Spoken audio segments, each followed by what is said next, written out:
Graph खींच देते हैं, यानी graph between intensity of light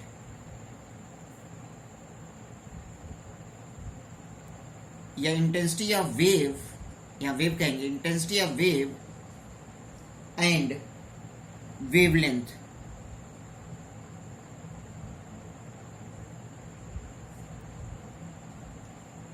with respect to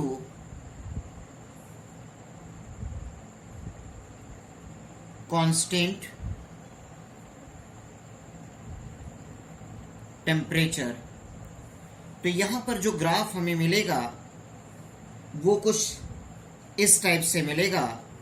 यहां पर हम लोग इंटेंसिटी ले लेते हैं आई और यहां पर वेवलेंथ ले लेते हैं, तो ये कुछ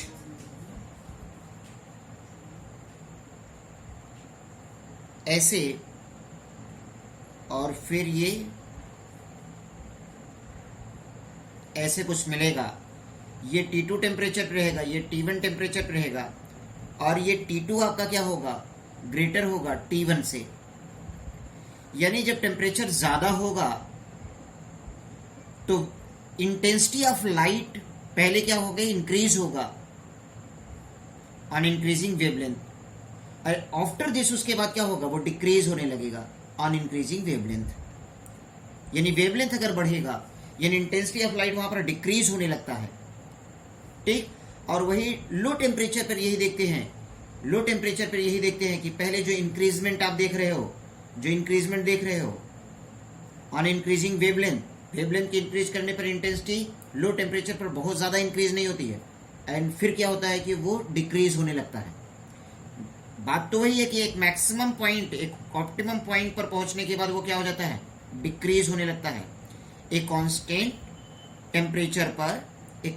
टेम्परेचर पर हम ये देखते हैं कि increasing wavelength on increasing intensity, but वो इंटेंसिटी एक ऑप्टिमम टेम्परेचर पर जाने के बाद वेवलेंथ इंक्रीज होता है, लेकिन इंटेंसिटी ऑफ वेव जो होता है वो डिक्रीज होने लगता है, इंटेंसिटी ऑफ वेव डिक्रीज होने लगता है। इसको हम दूसरे शब्दों में भी बोल सकते हैं, on decreasing wavelength, wavelength decrease करते हैं तो पहले क्या होता है, इंटेंसिटी ऑफ लाइट इंक्रीज होता है, और फिर वो डिक्रीज करते हैं तो फिर क्या होता है, डिक्रीज होने लगता है।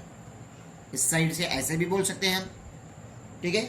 तो इंटेंसिटी ऑफ लाइट के बारे में ये देखा गया कि इंटेंसिटी ऑफ लाइट और वेवलेंथ में क्या रिलेशन है, कि वो इंक्रीजिंग और डिक्रीजिंग दोनों एट कांस्टेंट टेम्परेचर। जब आप टेम्परेचर ज्यादा रखते हो तो इंटेंसिटी में इंक्रीजमेंट ज्यादा होता है ऑन इंक्रीजिंग वेवलेंथ, यानी इंटेंसिटी में इंक्रीजमेंट बहुत ज्यादा हुआ ऑन इंक्रीजिंग वेवलेंथ। लेकिन टेम्परेचर अगर कम होता है तो क्या होता है, इंटेंसिटी में इंक्रीजमेंट कम होता है। क्लियर, ये चीज आप जानते रहिए। अब आप ये जानिए कि मैक्स प्लैंक्स ने इन पॉइंट्स के रिस्पेक्ट से इन्होंने एक टर्म फोटान को एक्सप्लेन किया। क्या एक्सप्लेन किया, फोटान। फोटान क्या है, बंडल ऑफ एनर्जी है, बंडल ऑफ एनर्जी है, या इसको आप बोलते हो क्वांटम ऑफ एनर्जी। इसको आप क्या बोलते हो, क्वांटम ऑफ एनर्जी। तो इन्होंने क्या बताया कि मैक्स प्लैंक्स ने सजेस्ट किया the energy which is emitted और absorb by the black body is not discontinuous but continuous in the form of small discrete packets of energy। यानी इन्होंने ये बता दिया कि जो एनर्जी इमिट्स और एब्जॉर्ब होती है ब्लैक बॉडी से, ब्लैक बॉडी के थ्रू जो एनर्जी का एब्जॉर्प्शन और इमिशन होता है वो डिसकंटिन्यूअस नहीं होता, बट वो क्या होता है, कंटिन्यूअस होता है इन the form of small discrete packets of energy. और उसी स्मॉल डिस्क्रीट पैकेट्स को आप क्या बोलते हो, क्वांटम बोलते हो या फोटॉन भी बोलते हो, ठीक। तो आप ये जानिए कि Max Planck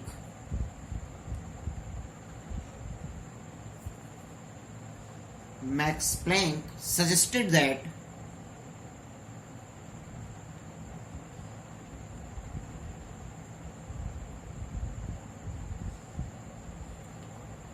the energy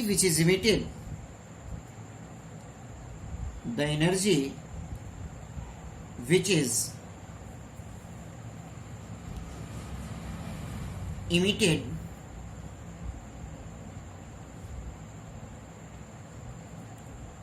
or absorbed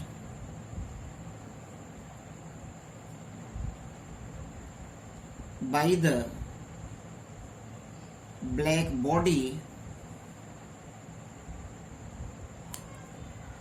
is not discontinuous but continuous in the form of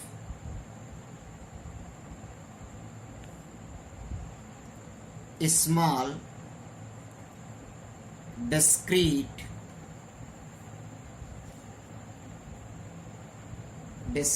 packets of energy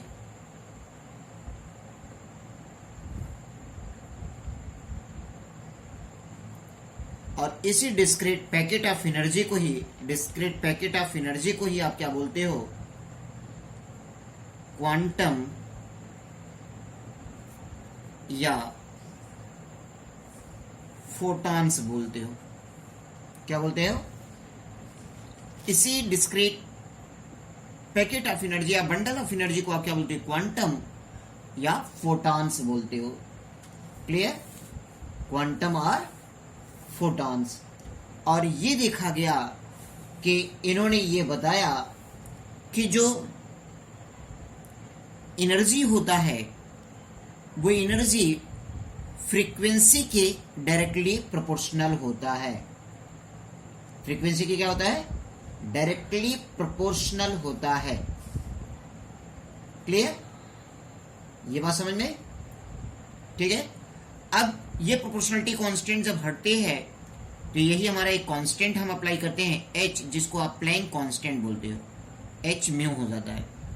अब इसी को आप लिखते हो hc बाई लैम्डा, क्योंकि mu is equal to c by lambda होता है।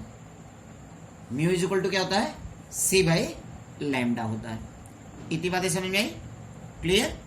ठीक है। फिर से मैं इसको रिवाइज कराता हूँ, रिमाइंड कराता हूँ आपको, बहुत ध्यान से समझिएगा। सबसे पहले मैं आपको बताना चाहूंगा कि particles nature of electromagnetic radiation क्या है, यानी कि इलेक्ट्रोमैग्नेटिक रेडिएशन का पार्टिकल्स नेचर क्या है। तो सबसे पहले यहां पर जानेंगे प्लैंक्स क्वांटम थ्योरी, और यही प्लैंक्स क्वांटम थ्योरी, यही है प्लैंक्स क्वांटम थ्योरी अगर कहता है तो आप यही बताओगे कि the energy which is emitted और absorb by the black body is not discontinuous but continuous in the form of small discrete packet of energy. ठीक है। अगर आपको पूछता है कि प्लैंक्स क्वांटम थ्योरी क्या है तो इसको यही आप बताओगे कि इमिटेड और absorb amount of energy by the black body is not discontinuous but continuous in the form of a small discrete packet of energy which is called quantum or photons। ठीक है। इसे ही आप क्वांटाइजेशन भी बोलते हो, यानी अगर ग्रुप बना रहे तो। और उसके बाद ये एनर्जी जो होती है वो फ्रीक्वेंसी के डायरेक्टली होता है। ये प्रोपोर्शनलिटी कांस्टेंट लगता है तो ये एच आता है, प्लैंक कांस्टेंट, ये फ्रीक्वेंसी है। तो अब ये देखिए ई यहां पर क्या हो गया, एनर्जी हो गया, एच क्या हो गया, प्लैंक कांस्टेंट हो गया,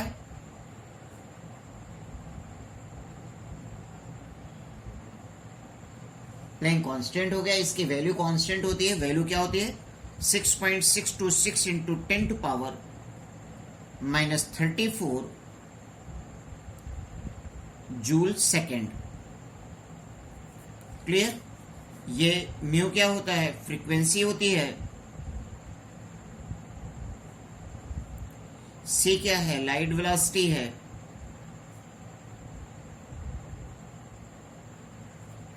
लैम्डा क्या है, वेवलेंथ है। क्लियर? ये रहा आपका black body radiation. Black body radiation यानी कि particles nature of electromagnetic radiation में सबसे पहले आपको प्लैंक्स क्वांटम थ्योरी जानना है, और उस प्लैंक क्वांटम थ्योरी में आपको जानना क्या है, ब्लैक बॉडी रेडिएशन। क्लियर? क्या जानना है आपको? ब्लैक बॉडी रेडिएशन, यानी प्लैंक क्वांटम थ्योरी का एक पॉइंट आपका है ब्लैक बॉडी रेडिएशन, और दूसरा क्या है, फोटो इलेक्ट्रिक इफेक्ट। क्लियर, ये चीज आप जानिए। तो अभी आप बस इतना जानोगे ब्लैक बॉडी रेडिएशन क्या होता है। तो फिर से मैं आपको बता दूं कि ब्लैक बॉडी रेडिएशन क्या है, कि अगर हम किसी भी ऑब्जेक्ट को हीट करते हैं, क्या करते हैं, हीट करते हैं, तो वो लोअर टेम्परेचर पे क्या होता है कि लोअर टेम्परेचर पर लोअर फ्रीक्वेंसीज के वेव्स को इमिट्स और एब्जॉर्ब करेगा। क्लियर, और हायर टेम्परेचर पे क्या होगा, हायर फ्रीक्वेंसी के वेव्स को वो इमिट्स करेगा। क्लियर, जैसे कि आयरन रॉड को आप हीट करते हो तो पहले क्या होता है, डल रेड आता है, फिर आपका डार्क रेड आता है, फिर ऑरेंज आता है, फिर ऑरेंज के बाद येलो आता है, येलो के बाद येलो के बाद व्हाइट आता है, व्हाइट के बाद ब्लू आ जाता है। यानी ऑन इंक्रीजिंग टेम्परेचर जैसे जैसे आप बढ़ाते जाओगे तो फ्रीक्वेंसीज ऑफ वेव्स जो होगी, फ्रीक्वेंसीज ऑफ लाइट जो होगी, वो क्या होगी, वो इंक्रीज करेगी, बट वेवलेंथ क्या होगा, वो डिक्रीज करेगा। क्लियर, तो ब्लैक बॉडी रेडिएशन में ये फॉर्मूला भी याद रखिएगा, टेम्परेचर वेवलेंथ के इनवर्सली है और फ्रीक्वेंसी के डायरेक्टली है। क्लियर, ठीक है। डिफ्रैक्शन क्या होता है, इंटरफेरेंस क्या होता है, ये समझ में। डिफ्रैक्शन क्या है, bending of waves around an obstacle. Diffraction क्या है, बेंडिंग ऑफ वेव्स है। इंटरफेरेंस क्या होता है, कॉम्बिनेशन ऑफ टू वेव्स। अगर वो दो वेव्स का कॉम्बिनेशन, कंबाइंड होना, अब वो वेव्स सेम फ्रीक्वेंसीज की भी हो सकते हैं और डिफरेंट फ्रीक्वेंसीज के हो सकते हैं, और आफ्टर कॉम्बिनेशन वो न्यू फ्रीक्वेंसीज की वेव्स को डेवलप करे। अब यहाँ पर दो पॉइंट आएंगे, अगर वो आपके सेम डायरेक्शनल होंगे, सेम वेक्टर के होंगे तो कंबाइंड होंगे, और अपोजिट वेक्टर के होंगे, अपोजिट डायरेक्शन के होंगे तो वो माइनस हो जाएंगे। इसीलिए मैंने आपको बताया कि अगर टू वेव्स हैं जिनकी वेव फंक्शन साई ए साई बी है, तो वहां रिजल्टेंट आपका दो पॉइंट हो सकता है, psi S plus psi B, same direction के, सेम वेक्टर के, और ये psi dash R is equal to psi A minus psi B, यानी ये अपोजिट। क्लियर, इतना ही आपको समझना है। Thank you.